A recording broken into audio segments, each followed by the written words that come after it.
A paz do Senhor a todos os irmãos. Eu sou o presbítero Jonatas e hoje nós chegamos na nossa lição de número 4, que vai tratar do seguinte assunto: o profeta Elias e os profetas de Baal e Azera. Nessa lição nós abordaremos aí assuntos muito sérios e contemporâneos do nosso tempo.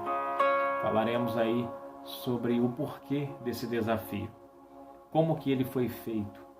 Vamos entender aí a simbologia desse desafio, porque havia sim uma simbologia também.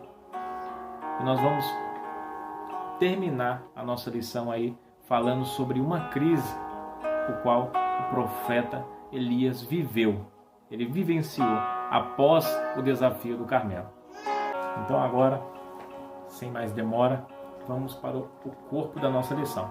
Mas antes disso, eu gostaria de estar apresentando aos irmãos alguns textos que servirão de base, de apoio para todo o nosso comentário aqui.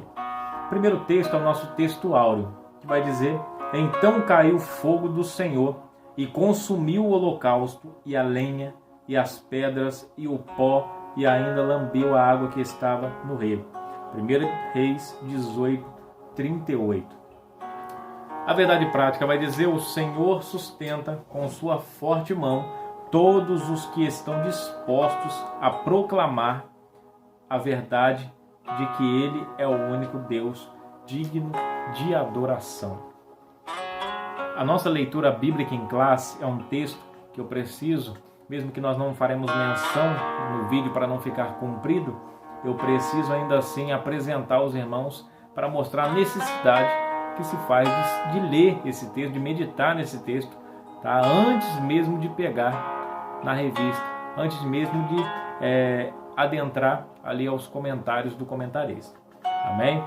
E a leitura bíblica em classe se encontra em 1 Reis 18, do 22 ao 24, depois do versículo 26, 29, 30, 38, 39.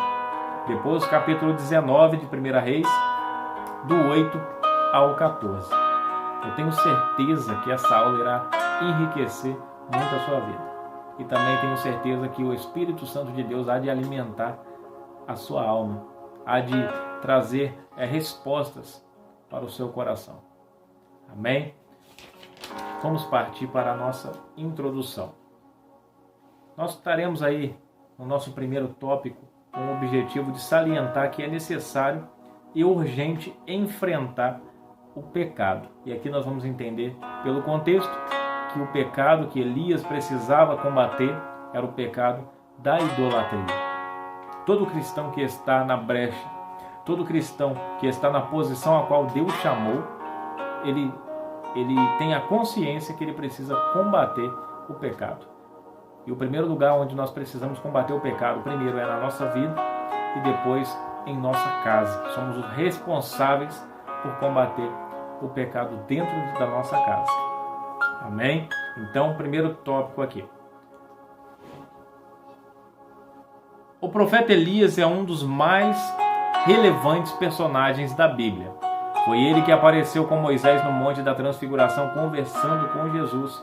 Este destacado profeta é sem dúvida um modelo de servo perseverante e fiel para todo cristão.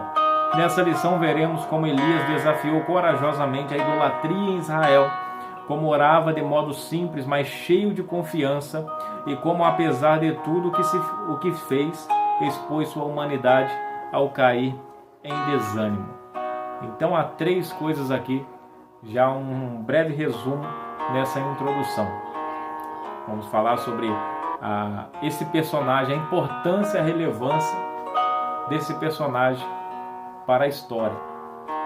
E Elias foi um personagem tão imprescindível para a história que ele é mencionado, é um dos poucos profetas que é mencionado no Novo Testamento. E muitas das vezes ele é mencionado quando se fala sobre a veracidade, a autenticidade de um profeta. Como, por exemplo, os irmãos há de recordar quando se fala de João Batista: quem é esse aí? Alguém pergunta e a resposta foi: esse veio, aquele que veio no espírito e no poder de Elias. E o que significa isso? e na força e no poder, no mesmo espírito de Elias. Elias não tem poder, ele é um ser humano comum como nós, está em Tiago, capítulo 5, versículo 17. Porém, o Espírito ali fala de semelhança, ele veio na semelhança. E no poder, o que Deus delegou ali, o poder que Deus colocou sobre a vida de Elias, Deus colocou sobre a vida de João Batista, como foi citado o exemplo aqui. E outra coisa que eu gostaria de comentar também, que autentifica isso que eu acabei de dizer, é que Elias, na Bíblia, no Novo Testamento, ele é a representação dos profetas. Ele é a representação dos profetas, e nós vemos isso na passagem ali onde Jesus, em Marcos 9, quando Jesus pega Pedro, Tiago e João, leva para o monte ali das Oliveiras, onde ele se transfigura diante deles. E a Bíblia vai dizer que as suas vestes tornam branca como a neve. E aparece Elias e Moisés do seu lado e começa a conversar com ele, falando a respeito da sua morte. E há três coisas que o texto deixa bem claro para nós. Primeiro, aparece Elias, Moisés e Jesus. Por que que esses três aparecem? E nós observando a história, fazendo um panorama geral da história bíblica do Antigo Testamento e do Novo, nós entendemos que ali o que estava sendo passado para nós, ali primeiramente para Pedro, Tiago e João e depois para nós, era que Elias estava ali porque ele era a representação dos profetas.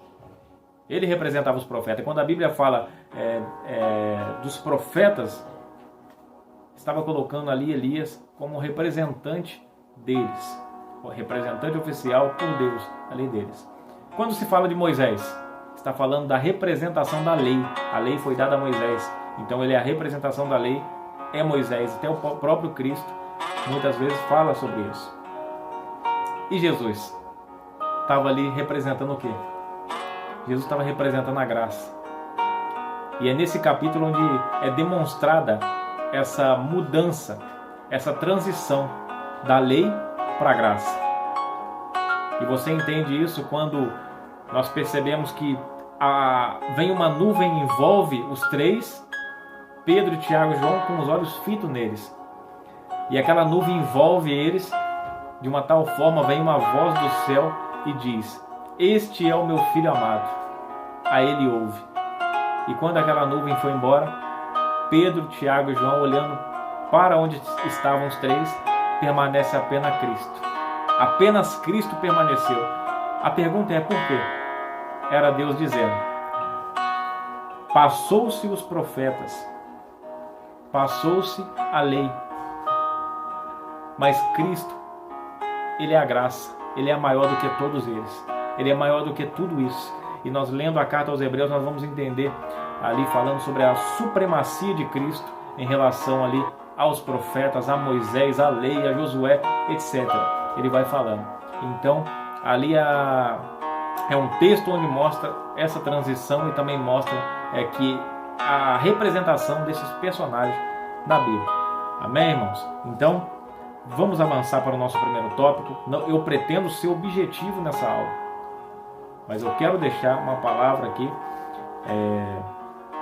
uma palavra da parte de Deus ao seu coração no decorrer dessa aula. Eu quero não apenas aqui lecionar essa aula, não quero apenas ministrar uma aula a você de modo monótono, mas eu quero que o Espírito Santo de Deus, assim como eu sinto, que ele venha interagir conosco nessa aula.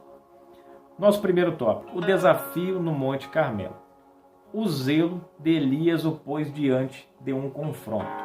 Devido à apostasia do povo e à falta da liderança espiritual do rei Acabe e de outros que lhe antecederam, Elias, como alguém que conhece muito bem o Deus que serve, viu-se na condição de lançar um grande desafio diante de todos. Mandou chamar os profetas de Baal e lhes incitou, dizendo: "O Deus que responder por fogo, esse será Deus." O profeta foi levado a fazer isso em função da pergunta sem resposta que lançou antes do confronto: "Até quando cocheareis entre dois pensamentos? uma pergunta que não teve respostas. Então eu destaco aqui uma coisa: o profeta, ele tinha tanta intimidade com Deus que quando ele propôs o desafio, não era ele quem estava propondo o desafio, mas ele sabia, era a vontade de Deus para aquele momento.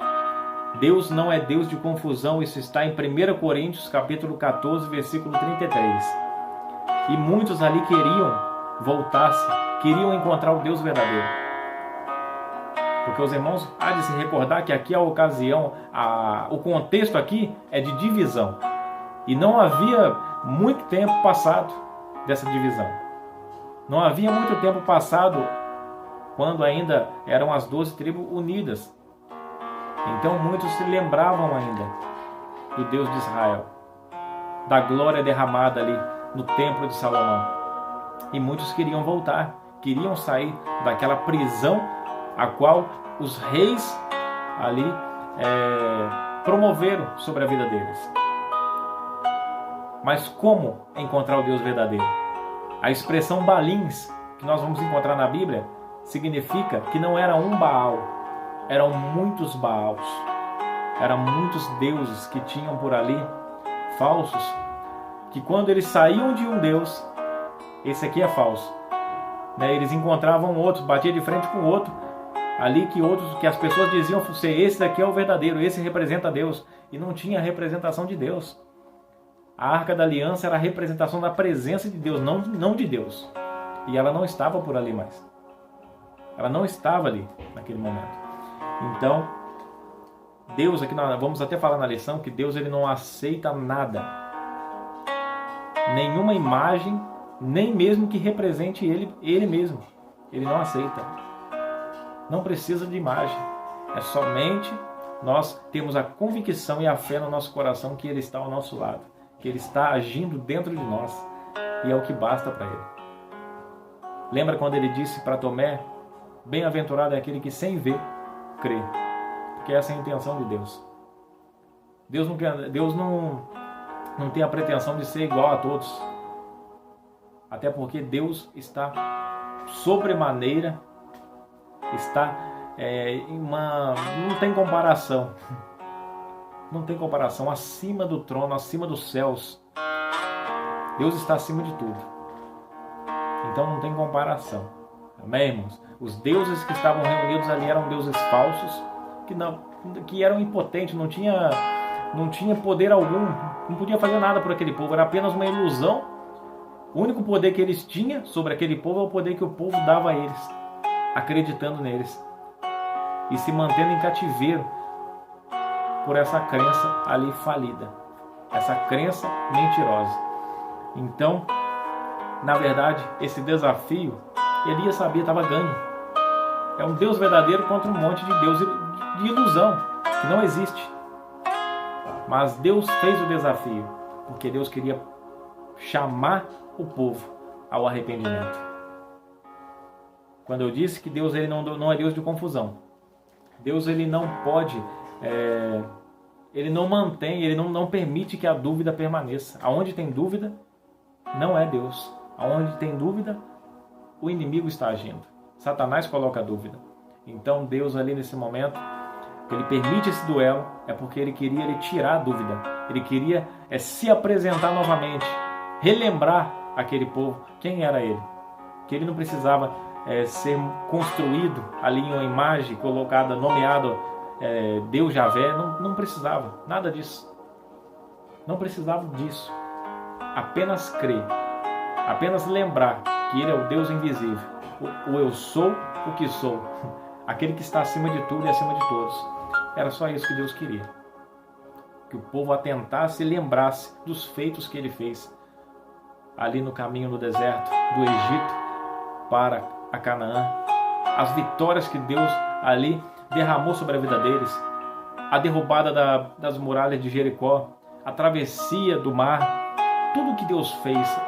Deus alimentou esse povo no meio do Egito, e o povo acabou se esquecendo, se apegando às estátuas, aos amuletos. E Deus, como é misericordioso, quando ele sente que tem um coraçãozinho ali procurando, um coraçãozinho ele sem força, mas procurando ele se manifesta. E foi o que ele fez no Monte Carmelo.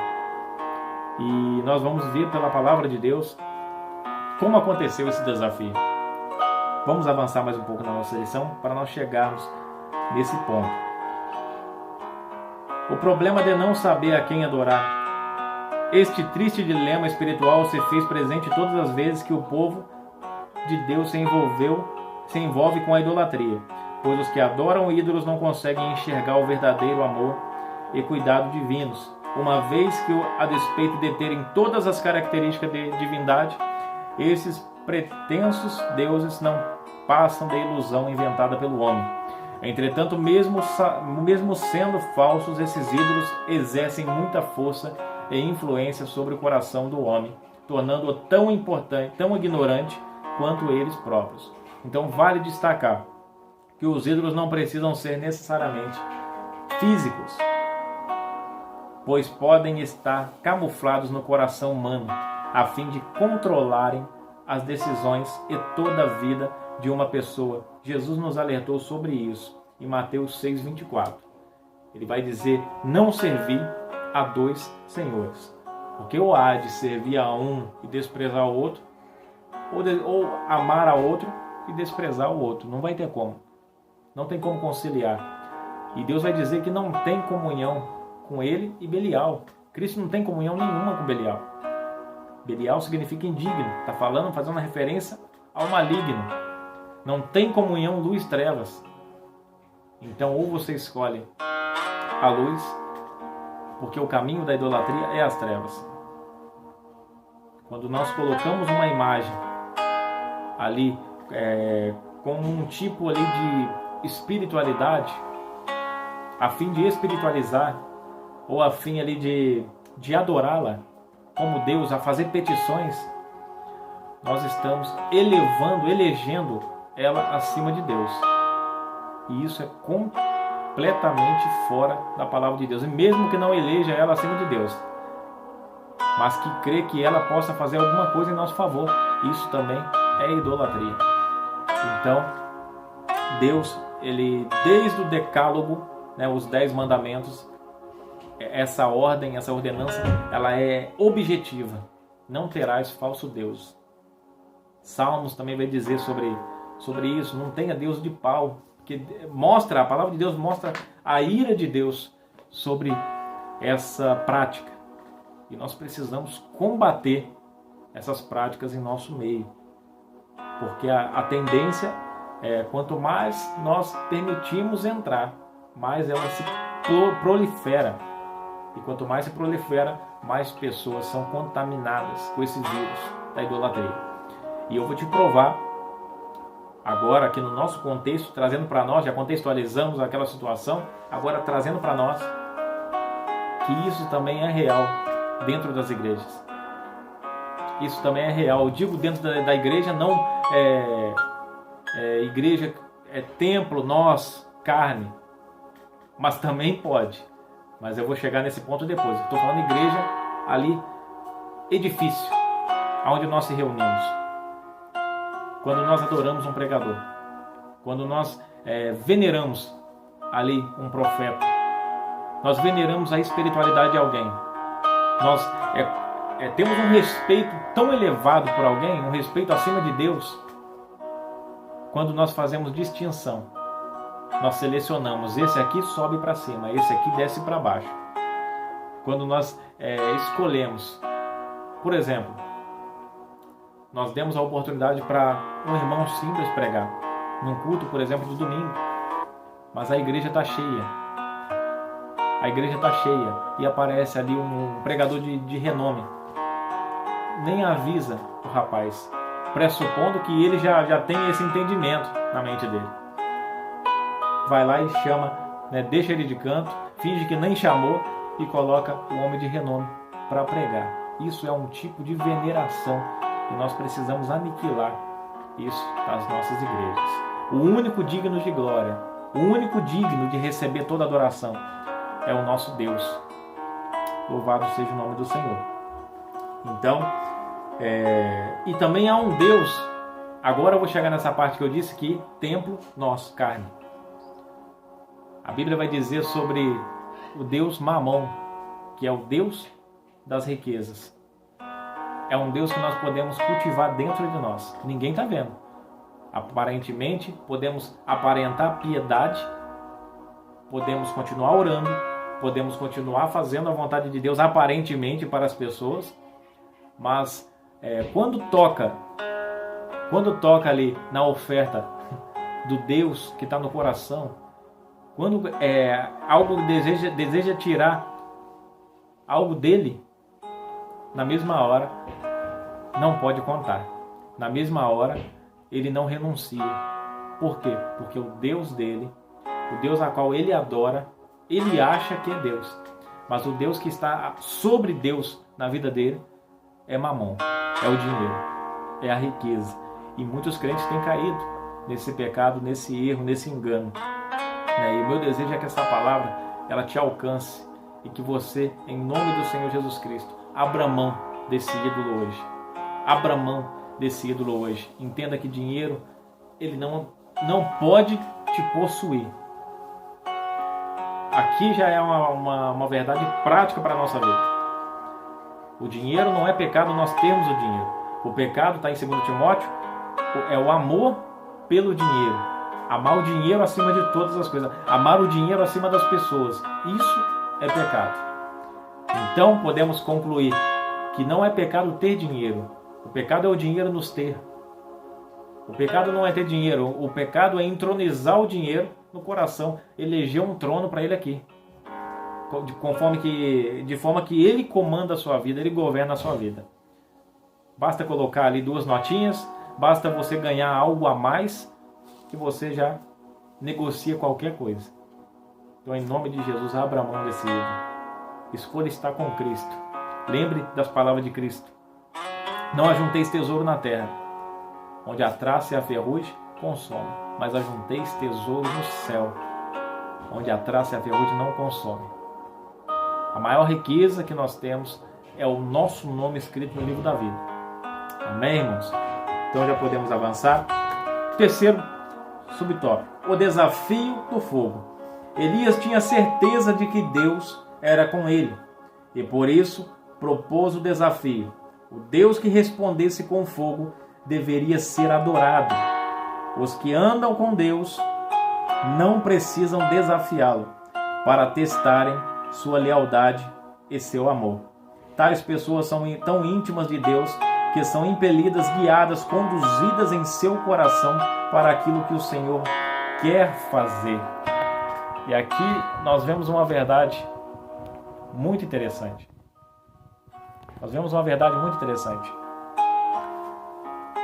Aqueles que são guiados pelo Espírito. Jesus vai dizer para Nicodemos que o vento sopra onde quer. Ouve a sua voz, mas não sabe de onde vem nem para onde vai. Assim é todo aquele que é guiado pelo Espírito de Deus. Isso está em João 3,3, se não me falha a memória. 3,8. Aí, irmãos, que ele está falando uma referência ao Espírito Santo. E não é assim quando um homem é guiado pelo Espírito de Deus. Ele sabe aonde ele tem que ir. Ele sabe aonde ele tem que estar. Ele sabe o que ele tem que falar. Ele sabe o que ele tem que fazer. Porque ele não governa a vida dele. Quem governa a vida dele é o Espírito que assopra ele para onde ele precisa estar. Um homem guiado pelo Espírito, ele é um homem de propósito. Não é um homem que foi lançado no mar da vida sem motivo. Ou foi lançado no mar da vida sem algo determinado sobre a vida dele. Ele foi lançado na vida, desde o berço, já ouviu ali a voz de Deus, a palavra de Deus sobre a vida dele, nasceu com um chamado e ele desenvolve esse chamado. Desenvolve e Deus ajuda. Amém, irmãos? Não estou dizendo que nós não passamos por situações que nós, até chegar à idade adulta, à idade do amadurecimento, onde nós entendemos-se por gente e aceitamos a Cristo, nós não falhamos. Nós falhamos e muito. Mas eu estou dizendo que o homem guiado pelo Espírito, ele sabe do propósito de vida dele, ele sabe por que ele está na terra, E ele faz de tudo para cumprir esse propósito. Elias sabia o que estava fazendo. Elias sabia porque o Espírito Santo era latente e patente no coração dele. Falava: Elias, é hora de ir para lá. E nós sabemos pela história, quando Elias precisava dar outro passo, Deus falava com ele: Elias, chegou o momento de você ir para a banda de lá. E ele ia. E Elias, nós não vemos uma referência de Elias indo para um lugar sem a vontade de Deus. Sempre quando ele ia, ele tinha uma palavra da parte de Deus, ou seja, ele foi a mandado de Deus. Amém, irmãos? O único lugar que ele foi sem ser mandado por Deus foi no momento da sua crise, quando ele vai para o deserto. Mas Deus não censura a sua fraqueza. E nós entenderemos pela história o porquê disso. Louvado seja Deus. Então o desafio com o fogo aqui. Então esse desafio foi feito, como eu já disse no início, pela vontade de Deus. Não foi Elias. Elias era um homem ali que tinha o coração segundo o coração de Deus. Ele entendia que Deus queria chamar o povo. Deus não estava feliz com aquela divisão. Deus não estava feliz com aquela idolatria, com aquele pecado, o povo cada vez mais se afastando. Então Elias, ali naquele momento, ele propõe esse desafio. Porque ele sabia que depois desse desafio, essa era a esperança de Elias. Elias tinha esperança de, depois do desafio, esse povo ia ver a glória de Deus, ia ver o poder de Deus, ver ali o fogo descer.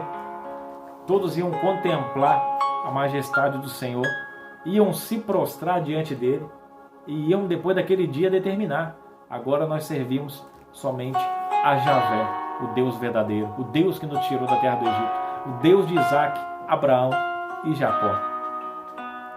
Essa era a esperança de Elias. Mas vamos transcorrer na história e você vai ver o que aconteceu. Tópico 2. Tópico 2. A oração de Elias. Os preparativos.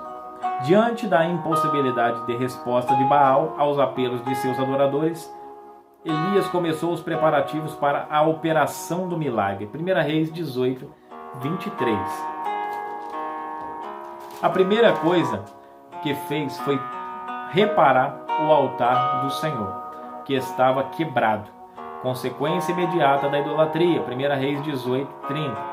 A seguir, juntou 12 pedras que simbolizavam as 12 tribos de Israel, cavou um rego em volta do altar, colocou a lenha, dividiu o bezerro em pedaços sobre a lenha e pediu para que se derramasse 12 cântaros de água sobre o altar, de tal modo que ficasse totalmente encharcado o que estava nele e o rego em sua volta. Isso aqui, irmãos, é uma extrema ousadia. É uma extrema ousadia da parte de Elias, porque eles estavam em seca. Deus só mandou chuva depois desse desafio. Deus não havia mandado chuva ainda.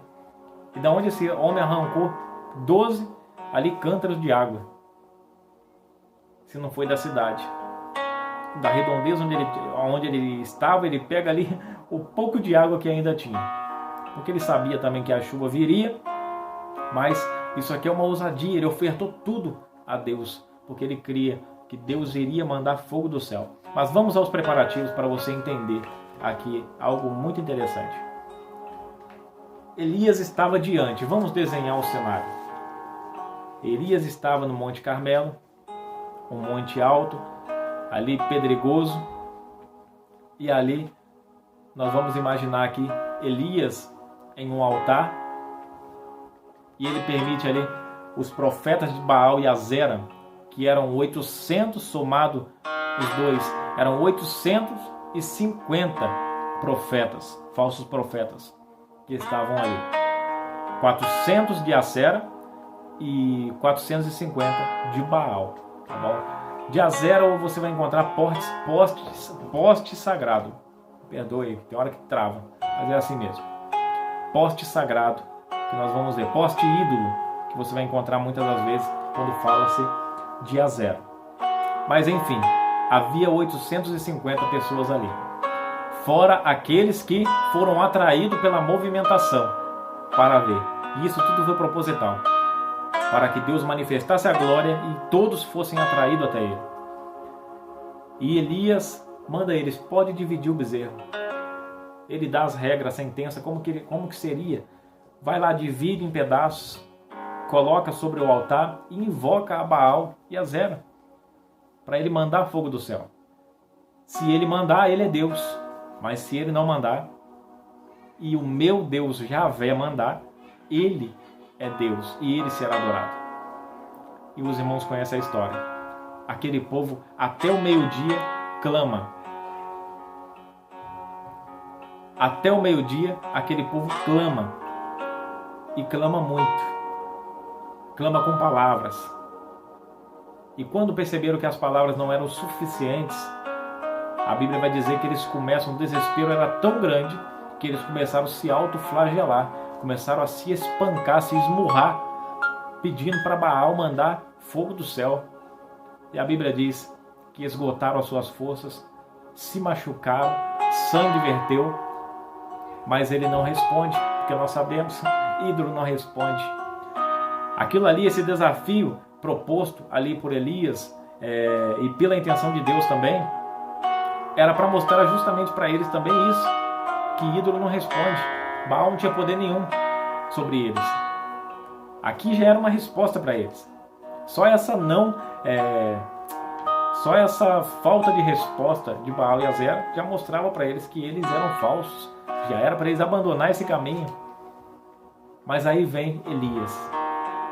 Agora chegou o momento do homem de Deus.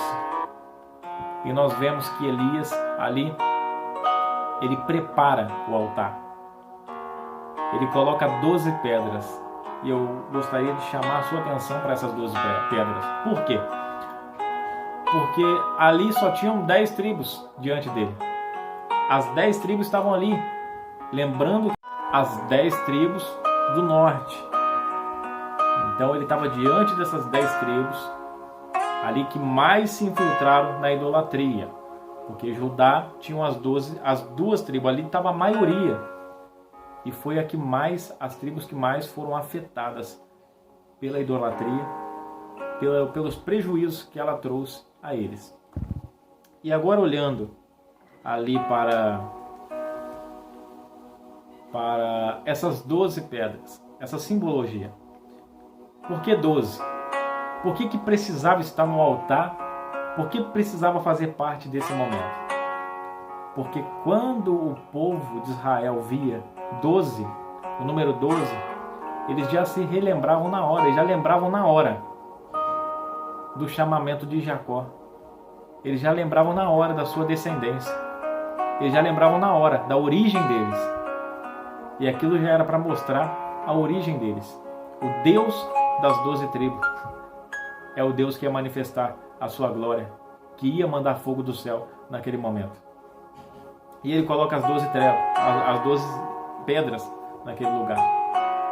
E mesmo que só tinha 12, mas Deus também estava mostrando para eles que vocês se dividiram, mas para mim ainda eu permaneço cuidando aqui e permaneço cuidando lá. Para mim, para Deus não alterava. Deus é Deus, Ele está acima de todos. Deus não tropeça, quem tropeça somos nós. Eles dividiram, foi uma briga entre eles. Mas Deus diz, as 12 tribos já simbolizavam isso. Por isso que Deus aceitou o sacrifício. Por quê? Essas 12 tribos, eu continuo amando e cuidando dos 12. Eu estou aqui e eu estou lá, na tribo de Judá. Amém? Então, Deus mostrando para eles que esse reino dividido, ele tende a cair. Por isso que está caindo. Por isso que está despencando. Esse é o motivo do fracasso do reino, daquele povo, do reino ali do norte e do reino de Judá também. Amém? Então essas pedras já simbolizavam isso para aquele povo. E vamos imaginar aqui se Elias se colocasse de pé e Elias estivesse falando para aquele povo. Eu imagino Elias olhando para as pedras e apontando para eles prestando atenção atônitos porque eles queriam ver, a expectativa era grande. Eu quero ver se esse Deus é verdadeiro mesmo. Eu quero ver. E Elias apontando para a pedra e olhando para eles e dizendo: vocês lembram? Lembram, bichinhos de Jacó? Vocês lembram, filhos de Israel? Vocês lembram a origem de vocês? As 12. Deus dizendo: vocês são dele. Vocês são dele. Vocês se perderam. Vocês têm adorado outros deuses. Vocês se enganaram com o falso noivo, que é Baal de pedra. Mas o pai de vocês, ele vai descer fogo do céu aqui agora. Ele é o pai de vocês. Ele guardou a descendência de vocês. Ele que fez a promessa a Abraão, Isaac, chegou em Jacó. A tribo da qual, a descendência da qual vocês vieram. Vocês não lembram do Egito? Eu já fiz menção, mas é importante nesse ponto eu fazer novamente. Vocês lembram do Egito? Quando eu com a forte mão tirei vocês de lá?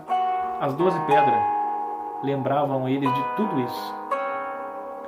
E ele começa, prepara, pode Elias aqui, ele já extravasa. Elias, ele sabia, ele tinha tanta convicção que Deus estava com ele nesse negócio. Ele tinha tanta certeza assim, é o homem de Deus que tem convicção dos seus passos. O homem de Deus que tem convicção dos seus passos, ele pisa com firmeza. Ele pisa sem medo de quebrar o chão. Ele sabe que ele está com Deus. Ele pisa no mar sem medo de afundar. Assim era Elias naquele momento. Ele sabia que Deus estava aprovando, que Deus estava ali do lado dele e que era o próprio Deus que estava ali protagonizando aquela situação, protagonizando aquele avivamento. Então imagina a animação de Elias. Elias montando a pedra e ele vai lá e faz isso. Pode mandar água com força no rego, nessa valeta, porque vai queimar tudo. O fogo vai descer. E quando ele ora, nós vemos uma oração simples. A oração de Elias. Observa a oração deles. Eu vou ler para você aqui em 1 Reis 18, 36. Quando chegou a hora da oferta de cereais, o profeta Elias aproximou-se e disse: Ó Senhor Deus de Abraão, de Isaque e de Israel, manifesta-se hoje que tu és Deus em Israel. Em Israel, que ele precisava se manifestar naquele dia. E que sou teu servo, e que segundo a tua palavra fiz todas essas coisas. Responda-me, Senhor, responda-me, para que este povo conheça que tu, Senhor, és Deus, e que fizeste retroceder o seu coração. Então a Bíblia diz, versículo 38, uma oração simples, mas é a oração que Deus atende. Uma oração que não estava apenas nos lábios daquele profeta, mas uma oração que estava de acordo com o seu coração. O que o coração dele estava falando, os seus lábios estavam falando. E quando as nossas palavras com o nosso coração se coadunam, pode ter certeza, meu querido, isso é uma extrema sinceridade, transparência diante de Deus. E quando, mesmo sendo sincero, e sendo de acordo com a vontade de Deus, olha o que ele faz. 38. Então caiu o fogo do Senhor e consumiu o holocausto, a lenha, as pedras e o pó, e ainda lambeu a água que estava na valeta. Deus fez tudo. Deus fez muito mais além do que Elias pediu ao povo. Elias não quis pedir muito para eles, porque ele sabia que não iria responder. Ele não queria explorar tanto do povo. Mas quando Elias faz, ele faz muito mais, porque ele tinha certeza que Deus iria fazer. Porque o maior interessado em salvar aquele povo, em resgatar aquele povo, era Deus, e Elias sabia disso. Amém, irmãos? Então, já podemos avançar aqui mais um pouquinho na lição.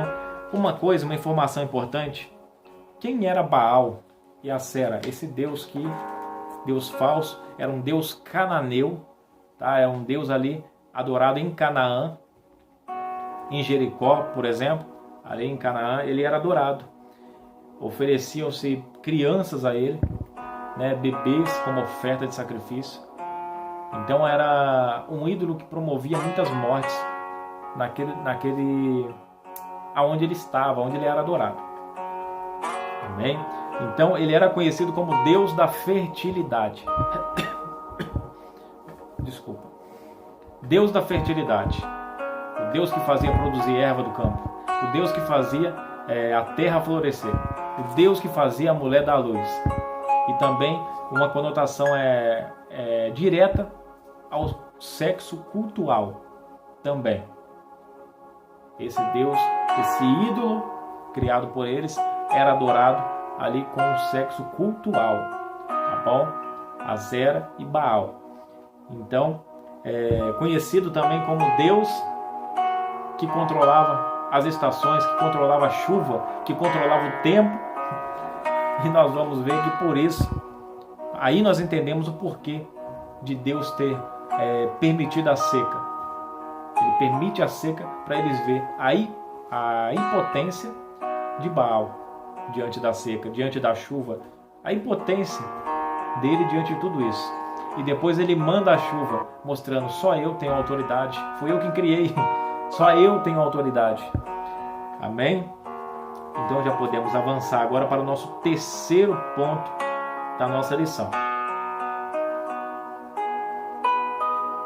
Elias em Horebe, os efeitos e a exaustão do profeta. Elias chegou à exaustão diante de tantos embates que enfrentou para fazer o povo de Deus retornar ao caminho. Os embates de Elias, os esforços de Elias foram em prol de trazer o povo de volta, de fazer o povo retornar para os caminhos do Senhor. Esses foram os esforços dele. Isso mostra que até mesmo os crentes mais fiéis podem vir a sofrer depressão e desânimo na sua caminhada, mesmo depois de serem usados pelo Senhor de forma extraordinária, como foi Elias. Então, nós entendemos quem era Elias. Nós entendemos. Nós já falamos aqui no início como ele é apresentado na palavra de Deus. E ele é apresentado muitas vezes. E também ele foi um profeta tão autêntico. Alguém que cumpriu a sua missão com tanta ousadia, com tanta fidelidade, que ele foi aí colocado como o representante dos profetas, a maior representação dos profetas. E vamos entender agora, eu marquei aqui uma lista sobre tudo que ele fez antes, todos esses esforços que ele fez ali para poder trazer o povo, que essa era a maior intenção dele. Então nós vemos, Elias aparece no capítulo 17, aparece diante de Acabe, um homem que veio da cidade de Tisbe, ali de Gileade, um lugar ali perto um vilarejo, um lugar que ninguém conhecia, um lugar que se você procura no mapa, você não encontra, não é mencionado. Um homem sem genealogia, sem pai, sem mãe, você não encontra, a Bíblia não faz menção. E para alguém ter uma certa importância, atrair ali ser digno de consideração para alguém, era necessário, sabe? As pessoas perguntavam quem é o pai, quem é a mãe, para saber se pelo menos os pais são importantes, porque os pais sendo importantes, aquele filho teria ali os privilégios por causa dos seus pais. Então isso contava muito. O homem era importante pela sua descendência, por aqueles que estavam por detrás dele. Então só aí Elias já não seria notado. Mas Deus envia sempre aquele aquele que ninguém imagina, aquele que não tem perspectiva alguma diante da sociedade. Deus usa Moisés, mesmo com a dificuldade de falar. Deus usa Isaías. Deus usa ali Jeremias, que disse ali, eu sou uma criança. Mas é esse quem Deus vai usar. É alguém que as pessoas vão olhar e vai falar. Esse aí não pode ser, porque não tem a estatura, não tem a desenvoltura, não é formatadinho do jeito que a gente espera que seja alguém usado por Deus. Deus, ele sempre, irmãos, ele vai na contramão do que o mundo pensa. Nós temos que sempre levar isso em consideração. Lembra quando ele fala aqueles discípulos que estavam discutindo, né, se haveria condição de colocar um à direita e um à esquerda no seu trono? E ele mostra para nós que o reino de Deus é uma pirâmide invertida de cabeça para baixo. Ele fala que maior no reino dos céus é aquele que mais serve, é aquele que mais decide descer, se humilhar.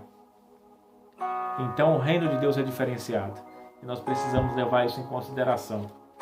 Então Deus chama Elias da cidade de Tisbe, e a primeira vez que ele aparece, aquele homem com aquela roupa esquisita ali, com roupa de ovelha, e ele chega diante de Acabe. Primeiro encontro, ele avisa: Acabe, eu tenho uma palavra da parte de Deus para você, ó rei. Não haverá durante 3 anos e meio chuva nem orvalho. Não haverá uma grande seca sobre a terra. E ele fala isso, e ele tem uma expressão que ele diz aqui, eu vou fazer menção para os irmãos entender. Olha o que vai dizer, a expressão que ele diz: Deus de Israel, tão certo como vive o Senhor Deus de Israel, perante cuja face estou. Olha, isso aqui, irmãos, descreve uma extrema intimidade, comunhão com Deus. É aquela questão de obedecer ao Espírito, de ser governado pelo Espírito.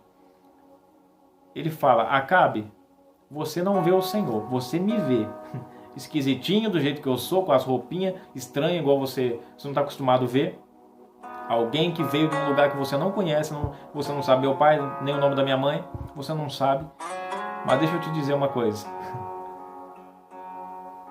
Eu muitas das vezes falo face a face com o meu Deus. Eu tenho contato direto com Deus.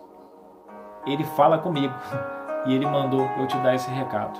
Se prepara, porque por motivo de desobediência não haverá chuva, segundo a minha palavra. E por que segundo a minha palavra? Nós já falamos, mas eu vejo que é necessário a gente fazer menção novamente para a gente poder entrar na crise de Elias. Para finalizar, esse vídeo não ficará comprido.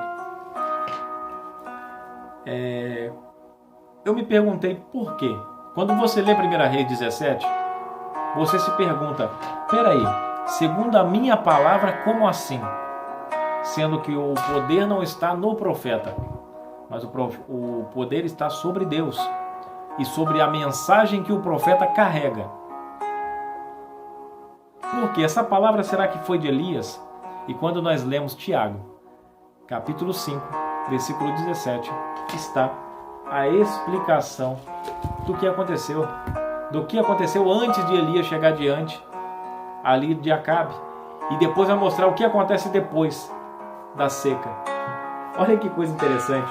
Em Tiago, eu vou fazer menção desse texto bem rapidamente, 5:17, falando sobre oração. E ele vai dizer: Elias era homem humano e estava sujeito às mesmas paixões que nós, mas orou com fervor para que não chovesse. E durante 3 anos e 6 meses não choveu sobre a terra. Então ele orou. A versão de Jerusalém vai dizer: orou incessantemente, continuamente, sem cessar, antes de Elias chegar até Acabe. Ele orou a Deus e ele saiu com a resposta em mãos: avisa que não vai chover. não vai chover durante 3 anos e 6 meses. Eu não vou permitir chover. Isso era uma resposta a eles, para eles entenderem: o Deus de vocês é falso. Esse Deus Baal, ele é falso. Ele não é Deus da fertilidade, ele não comanda nada.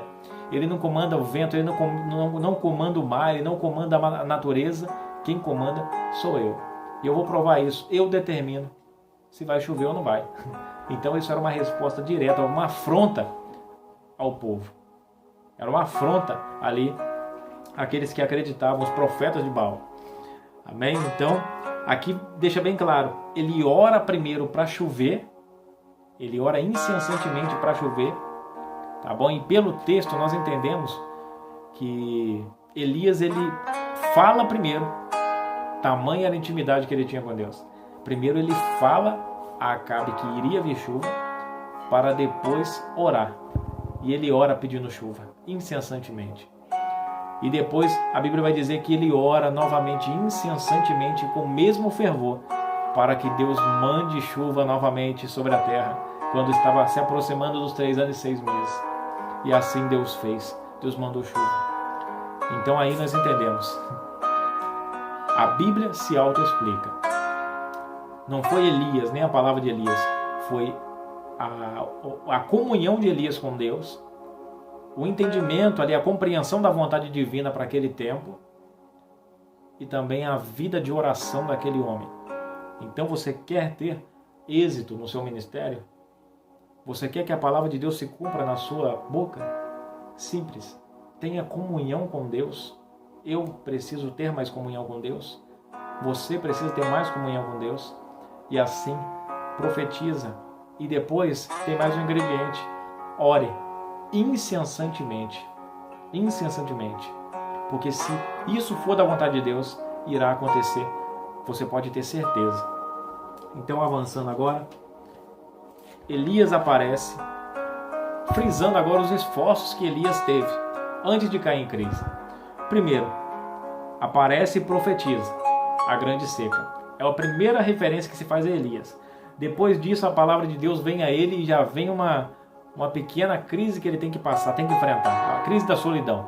Porque Deus fala: agora você vai e se ausenta para o ribeiro de Querite e fica ali, porque eu já ordenei aos corvos que te alimente. Ele já entendeu, por essa palavra de Deus que veio a ele, que a crise que não seria algo fácil. Ele já entendeu que ele teria que lidar com a solidão. Por quê? Deus fala, quando Deus disse que ele enviaria os corvos, que ele teria que beber do ribeiro, significava que ele não poderia se ausentar dali. Ele deveria ficar ali até que Deus desse um novo rumo a ele. E a Bíblia vai dizer que depois disso, eu não vou entrar na questão do Querite, do milagre ali, da maravilhosa provisão de Deus sobre a vida de Elias. Não vou entrar nessa questão, é importante, mas vamos focar na crise para a gente terminar o vídeo. Amém? E ele fica, quando se seca o Querite, Deus já tinha uma outra agenda para ele. Tá, irmãos? Só uma informação, não sabemos quanto tempo ele fica no Querite, mas nós sabemos que um riacho, ele não se seca do nada. Ele não se seca ali em dias. O riacho demora a secar. Tá bom? Não se seca no momento que se estabeleceu a seca, mas demora-se um certo tempo. Então, aí já dá para nós termos uma ideia do tempo que ele ficou. Ele não ficou tão pouco tempo nesse ribeiro, nessa solidão. Tá bom? É algo que já havia ali a somar nessa crise de Elias. E Elias sai dali, vai para Sarepta, que Deus havia ordenado que uma viúva ali sustentasse a vida de Elias. E quando ele chega em Sarepta, ele encontra uma pessoa que estava pior do que ele, catando graveto. Ele percebe que a crise já havia se acentuado para aquele local, e ele percebe que ali não era descanso, mas era mais trabalho. Ele tinha que fazer algo. E a Bíblia diz que ele pede, como Deus disse que ele seria sustentado, ele pede: traz água e traz um pedaço de bolo. Ela fala: mas é o único que tem para eu e para o meu filho, a fim de que nós comamos e morramos. Ele fala: não, mas traz para mim primeiro, e depois depois você pode ter certeza que Deus, ele não falou com essas palavras, mas parafraseando o que ocorreu depois. Tá, irmãos? Deus irá fazer, apenas creia e traga para mim primeiro, e depois não vai te faltar. E a Bíblia diz que aquela mulher teve fé e entregou. Aquela mulher verdadeiramente, irmãos, literalmente entregou a vida dela nas mãos de Elias.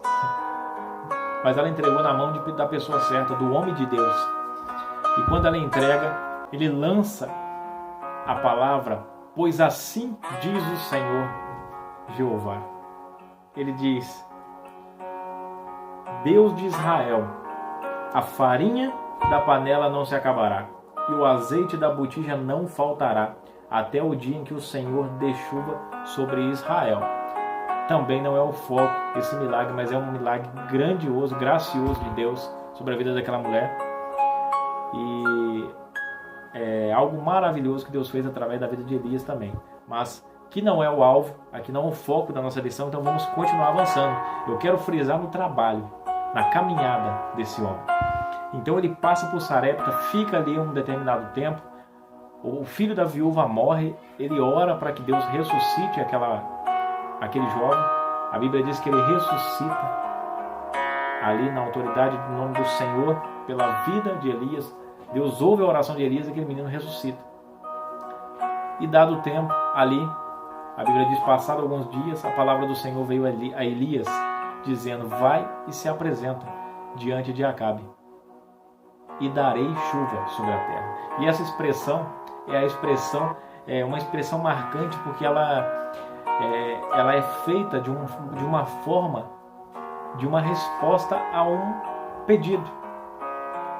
Porque ele fala: se apresenta a Acabe e darei chuva. Você lendo isso, você percebe que é como se Deus estivesse dando uma resposta às orações a qual Elias fez ao Senhor para que ele mandasse chuva.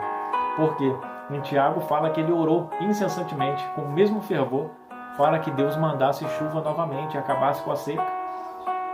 Então é como se Elias estivesse orando e Deus fala: tá bom, Elias, então agora chegou o momento, se apresenta a Acabe, se posiciona como profeta, como eu te chamei, e darei chuva sobre Israel novamente. Então a Bíblia, ela é maravilhosa, a palavra de Deus é maravilhosa, e ela não deixa sombra de dúvida de nada. Ela mostra a nossa incapacidade, e ela mostra que a graça de Deus suplanta tudo isso. Amém, irmãos? Então, a Bíblia diz que ele chega diante de Acabe e ele propõe. Ele é chamado de perturbador de Israel, como se ele estivesse causando a seca, causando tudo aquilo. Ele vai para o Carmelo, faz o desafio, aquela adrenalina toma conta, porque ele vê ali o povo se mutilando, o sangue vertendo. Depois chega a vez dele, ele vê o fogo cair do céu, todos se prostrando diante a Javé, diante de Jeová, todos se prostrando, todos adoraram naquele momento. Um grande avivamento. Aparentemente, para quem olhava a situação nunca mais será a mesma depois desse episódio. Porém, a Bíblia vai dizer que a festa acabou, que o avivamento acabou. Elias havia executado os 850 profetas, 400 de Azera e 450 de Baal. Ele havia executado, matado por ordem do Senhor, porque não adiantaria destruir Baal e manter vivo os profetas dos falsos deuses, porque eles poderiam promover novamente um novo ídolo ou levantar, fazer ali com ouro outros Baals. O problema estava nas pessoas, naqueles que promoviam a idolatria. Então Deus manda acabar com tudo isso. Ele acaba, e quando acaba a festa, todos vão embora para sua casa e pegam novamente os seus deuses, tira debaixo da cama, tira debaixo e continuam adorando, segue a vida. Ou seja, tudo continua do mesmo jeito, não mudou nada. E a Bíblia diz que todos vão para casa. E agora vem o mensageiro de Jezabel e dá o anúncio a Elias. E ela diz: a mensagem diz que os deuses, ou seja, ela se refere a Baal e a Zera, me façam o dobro, se amanhã, a essas horas, eu não ter a sua cabeça na minha mão. Se eu não te fazer como um deles que você matou. E a Bíblia diz que Elias corre, que Elias vai para o deserto e caminha aproximadamente 40 quilômetros. Até ele ver ali um pé, uma árvore de zimbro, uma árvore que ela não tinha folhagem, uma árvore quase sem folhas. E a Bíblia diz que ele se assenta debaixo dessa árvore, ainda cansado, afadigado de tudo aquilo que ele tinha vivido. Todos os esforços ali para reconciliar Israel com Deus parece ter sido em vão. E o profeta, nós vemos um profeta cansado. O desânimo tomou conta do profeta. Isso aqui, irmãos, nós precisamos entender que não é algo relacionado ao maligno, à opressão maligna, não. Nós temos que entender que desânimo, que depressão é uma questão hormonal, genética. É uma coisa que pode acontecer com qualquer um. O nosso corpo, nós somos computadorizados por dentro. Quando os hormônios estão lá em cima, nós estamos a todo vapor. Mas uma alteração a mais e o nosso humor, ele muda. A nossa percepção de vida, ela muda com uma alteração apenas nos nossos hormônios. E eu fiz até uma anotação, quando há alteração hormonal em nosso corpo, isso pode desencadear uma tristeza sem fim. Então, a ciência já explica hormônios que são alterados.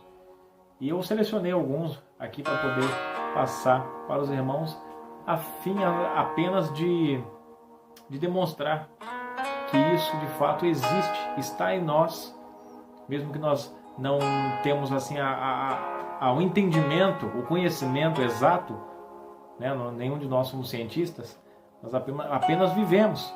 Não vivemos para isso, né? Para conhecer o corpo humano. Mas é importante. E eu separei alguns hormônios que desregulam, que causam aí o desânimo e a depressão. Como, por exemplo, corticotrofina. É um hormônio responsável aí que, reduzindo o seu nível, ele causa ali essa sensação de desânimo, essa sensação de tristeza, né, do cortisol, do estrogênio, da progesterona e do T4. Hormônios que são responsáveis aí, que se reduzir, se alterar, uma pessoa pode cair em depressão ou ali ter um problema relacionado a alguns transtornos, algumas alterações em seu humor. Tá bom? Então, alguns dificultam a comunicação cerebral, outros interferem na ação da serotonina, neurotransmissor relacionado à sensação de bem-estar. Então você percebe que a ciência explica, ela está aí para nos auxiliar. Então hoje nós entendemos o que aconteceu com esse homem. Olhando a história, a gente vê que Deus foi gracioso demais com Elias. Nenhum homem suportaria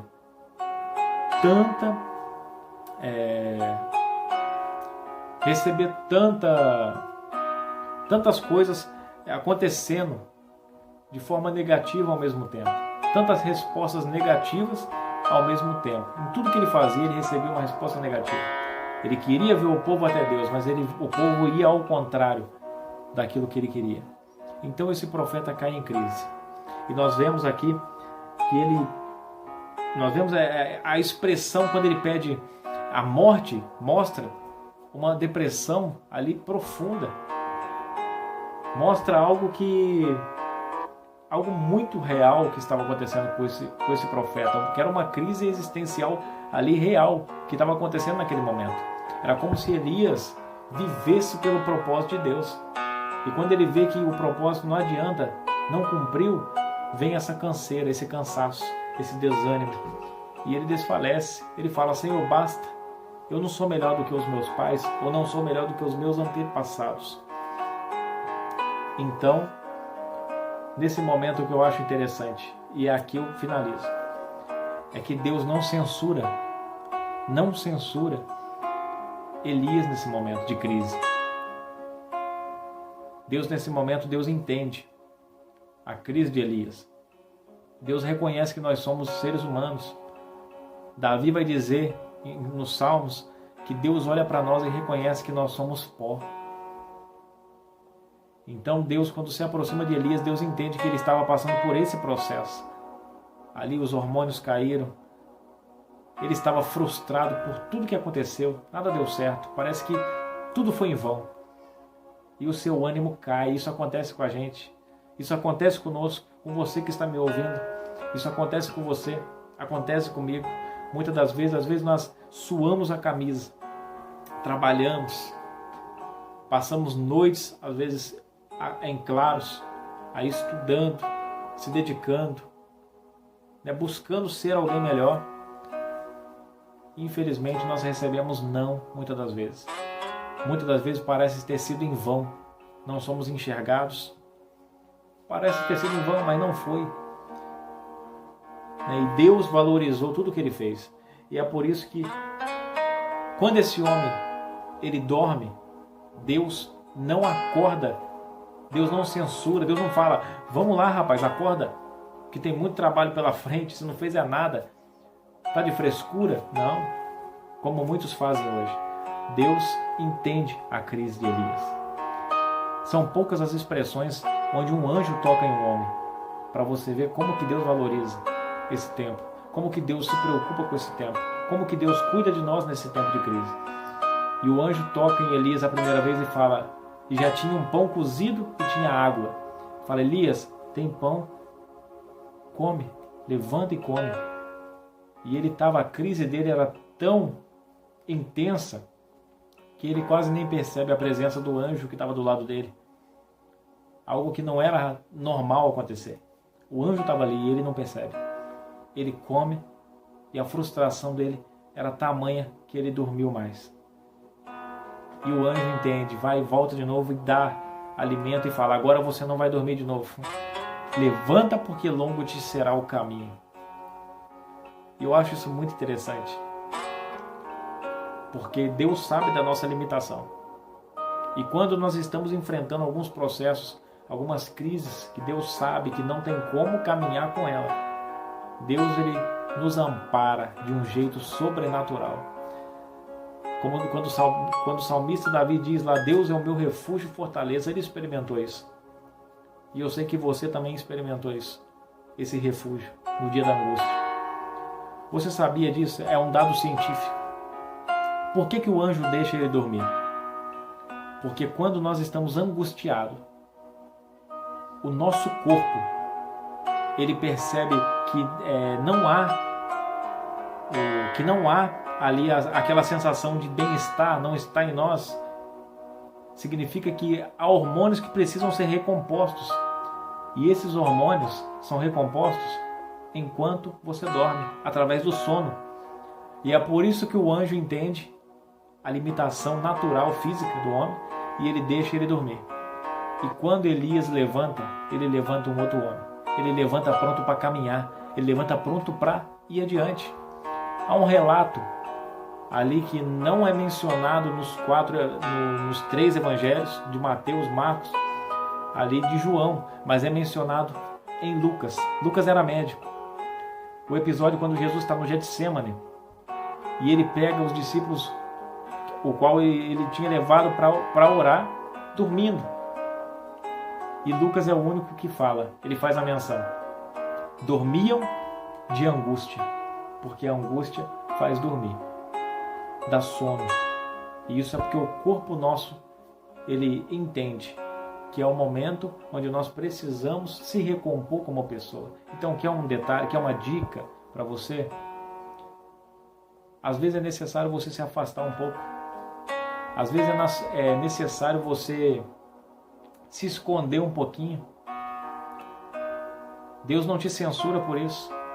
Ele apoia.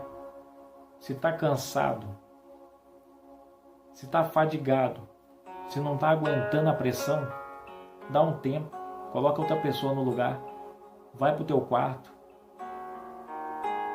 se esconde um pouco, dorme, descansa, come, cuida de você. E pode ter certeza que nesse momento, Deus ele estará também ali te auxiliando, te fortalecendo. E quando você voltar, e quando o Senhor te estender, te levantar novamente, pode ter certeza. A resposta dele para você, a palavra dele para você vai ser essa. Se prepara, porque agora que você está recomposto, longo te será o caminho. Vamos cumprir a missão. Amém, meus irmãos? E Elias cumpriu a missão. Depois nós sabemos, ele vai lá, Deus dá, ele unge ali o próximo rei, o rei Gel. Ele vai, Deus separa um sucessor para ele, Eliseu, ali, um sucessor que veio antes de Eliseu, mas depois veio Eliseu, o qual sucedeu Elias. Então, irmãos, Deus cuida dos detalhes. Você não precisa se preocupar com tudo. Se preocupa apenas em estar no centro da vontade de Deus e cumprir a sua vontade. Amém? Deus em Cristo abençoe a sua vida e a sua família. Um abraço.